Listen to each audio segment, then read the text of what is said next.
all the way from Kuala Lumpur, and I know that's quite late in Kuala Lumpur, and I know that you've been patiently joining and taking notes. I know that you were taking notes about all the conversations that are happening, and we would like to bring you in to actually reflect on the things that we've heard and also the things that you see from Asia and from your perspective, how things are going to do. Before we go to that, let Evangelos introduce you properly. Thank you, Dimitrios. Mr. Choon Loong has over 30 years of tourism development and management experience, which included key executive positions across the hotel and travel industry. He is currently the founder and president of DISCOVERYMICE, as well as founder and convener of the World Ecotourism Conference and World Food Tourism Conference. He has also acted as consultant to the United Nations World Tourism Organization, GIZ, and governments on several strategic regional tourism development projects. Over the years, he has served on the board of numerous national and international tourism bodies, including 3 terms elected as UNWTO affiliates regional vice president of East Asia and the Pacific. Mr. Choon Loong. And this is exactly where we work together on the affiliate members of the World Tourism Organization, and we've looked into different things. So, the floor is yours.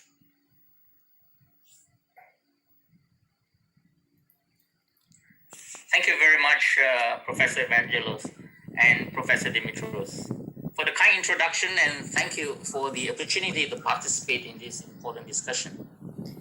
Now, this morning we have heard the latest updates from eminent panel members representing different segments of the industry. The insightful presentations remind us of an industry that was once responsible for 1.5 billion international tourist arrivals worldwide.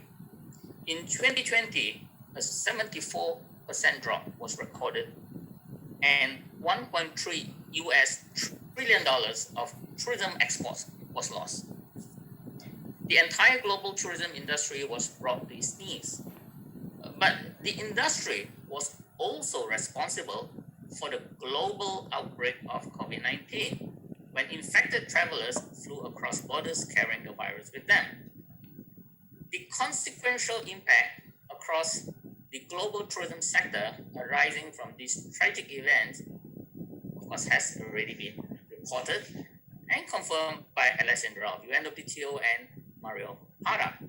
There are no answers nor any crystal ball to tell us when this unprecedented dark era will end, nor when our lifestyle returns to some semblance of normalcy. Stakeholders are not so optimistic that it will end soon, as many countries face challenges with mass vaccination programs. Although surveys have reported that international travelers' pent-up appetite to travel is strong, they face psychological and financial impediments, since the pandemic has caused massive unemployment, fears of infections, and economic turmoil in many parts of the world. When public health authorities do decide to give the green light for international travel to resume, just like the United Kingdom and Greece, it is a relief to many. But tourism planners start to question at the back of their mind, is tourism really back to business as usual? Are we setting our goal to restore back to our old self, or should we be taking the opportunity to reset and strive for better outcomes? Now, from my observations as a tourism entrepreneur, I strongly believe that rebounding back to what we were and where we were in 2019 would be a mistake. It would mean that we did not learn valuable lessons from this pandemic, which brought the industry to a standstill. It would mean that we are ignoring the flaws and deficiencies in tourism governance and management that have contributed to many people deriding tourism and blaming tourists for the degradation of natural and cultural assets. It would mean that we are in denial of an industry that is simply not sustainable yet, nor resilient enough to face another global threat. What this industry needs is not a rebound, but a reset with resilient pathways towards a sustainable future. Restarting the global tourism industry, what are some of the strategies for the future? I think the most important strategy for the future is developing and strengthening tourism resiliency. The strategy is to develop a resiliency framework that will help to reinstate entrepreneur confidence, stakeholders' financial capacity, and success factors for aviation and the hospitality sector supply chains to resume operations. Domestic markets are expected to respond first, as evidenced in China, and gradually international travel is expected to gain confidence and rebound in a safe manner, hopefully. However, such expectations would not realize without governments and stakeholders communicating and collaborating in resilient strategies that aims to drive the agenda. Now, some of the strategies that governments and stakeholders can undertake are lifting travel restrictions, apply new health protocols for safe travel, apply to diversify markets, as well as restoring travel confidence and stimulating demand with new safe and clean labels for the sector, introducing information apps for visitors and domestic tourism promotion campaigns. At the same time, joint action committees can start to prepare comprehensive tourism recovery plans, rebuild destinations, encourage innovation and investment, and retain the future of the tourism sector. Now, here are some of the specific strategies for the betterment and advancement of a new tourism era. One is restoring confidence, and that involves the mass vaccinations for the tourism sector. The fear and risk of contracting COVID-19 while traveling is probably the biggest deterrent to the recovery of international travel. It has been reported and widely believed that the virus infection is so contagious that no one is safe until vaccination has touched 70% of the world's population to reach herd immunity. While developed nations are expected to reach their targets by the end of the year, the slow rollout of vaccinations in developing countries in Asia is of great concern, as it may take several months more before emerging communities can even get their vaccine supplies.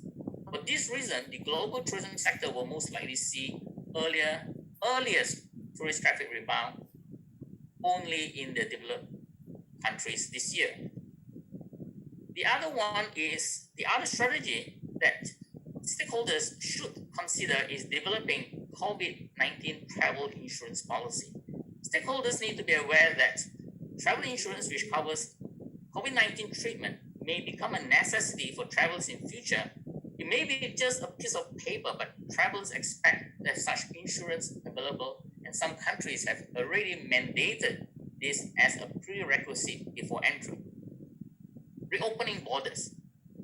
Multilateral agreement on health protocols and health certificates. Just 2 years ago, we took air travel for granted. Just click and book a ticket, grab your passport, and you're on your way. However, the pandemic has created a unique situation now where countries need to collaborate and agree to a set of acceptable health checks and protocols for travelers. Hence, travel bubbles were born primarily to ensure that travelers would not import or export the virus. However, challenges are exacerbated by different health standards in each country, and trust needs to be established. And just imagine when there are over 200 countries in the world. Next is government financial support and incentives. When governments impose lockdowns on travel restrictions, it's essentially choked the tourism industry. Without revenue streams, tourism stakeholders cannot sustain their business. Financially weakened, allocating government support incentives is necessary to motivate tourism stakeholders to reboot, as well as boost interest in domestic tourism. For example, the Indonesian government has set aside 443 billion rupiah, which is equivalent to slightly about USD 30 million, to incentivize domestic tourists to visit any of the 10 promoted tourist destinations.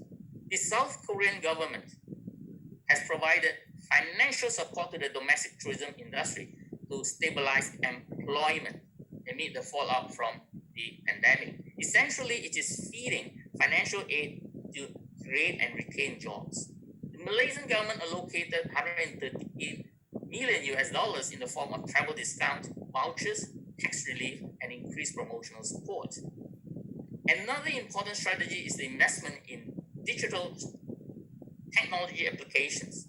The industry moving forward require better forecast markets, model scenarios, and understand risks using innovative business intelligence solutions.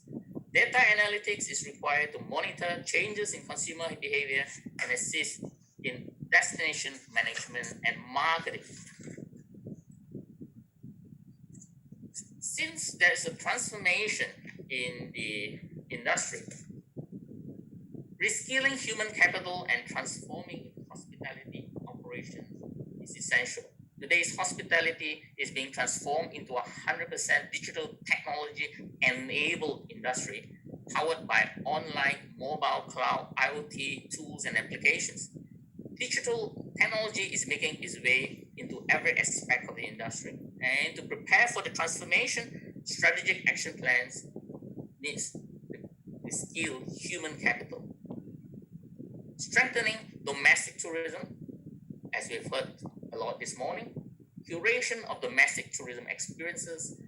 Research surveys have indicated that due to restrictions in international travel, domestic demand will likely fuel the recovery of tourism in the form of staycations, camping, family travel, ecotourism, and luxury accommodation. A strong domestic tourism industry can boost the resilience of the tourism industry and softening future shocks. However, small island developing countries have reported challenges in this area and still depend on international tourists. Rural and outdoor destinations is the focal point. Post-pandemic times may affect the appeal of many to crowded tourist spots now deemed too risky. They may in turn augur well for less popular, less populated regions by providing them the opportunity to improve their appeal as potential tourism destinations. This is an opportune time for destinations to strengthen and diversify their natural and cultural attractions, encourage curation of innovative visitor experiences and handicrafts. Another important part, which I heard a lot this morning, is public-private people collaboration and cooperation. PPPs, the 4 Ps bring industry practitioners and communities together to develop domestic tourism with shared prosperity. It has proven to be highly successful in rural areas, where tourism revenue has benefited the local communities and revitalized rural resources. Studies have shown that destination preference trends tend to skew to more nature-based outdoor areas and small community villages. These provide opportunities for careful development of new tourism spots and less developed destinations that benefits the resident communities. Facilitating tourism sector's organizational transformation. This pandemic will contribute to creating new tourism business models and perhaps even the definitions of it, which will essentially determines the industry's chances of survival. At the same time, the industry can no longer operate in silo, as the pandemic has shown us that the tourism industry is very much interconnected to other sectors and fields of which tourism stakeholders have no clue. For example, health, environment, zoology, sociology, and so forth.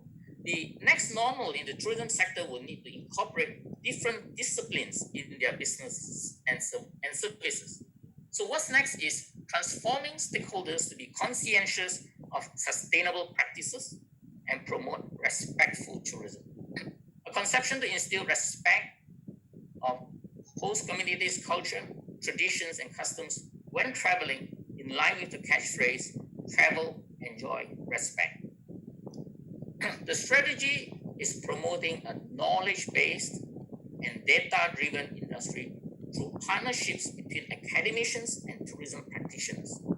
This will enable knowledge translation to tourism business applications and strategies, creating real and meaningful impacts. This particularly holds true in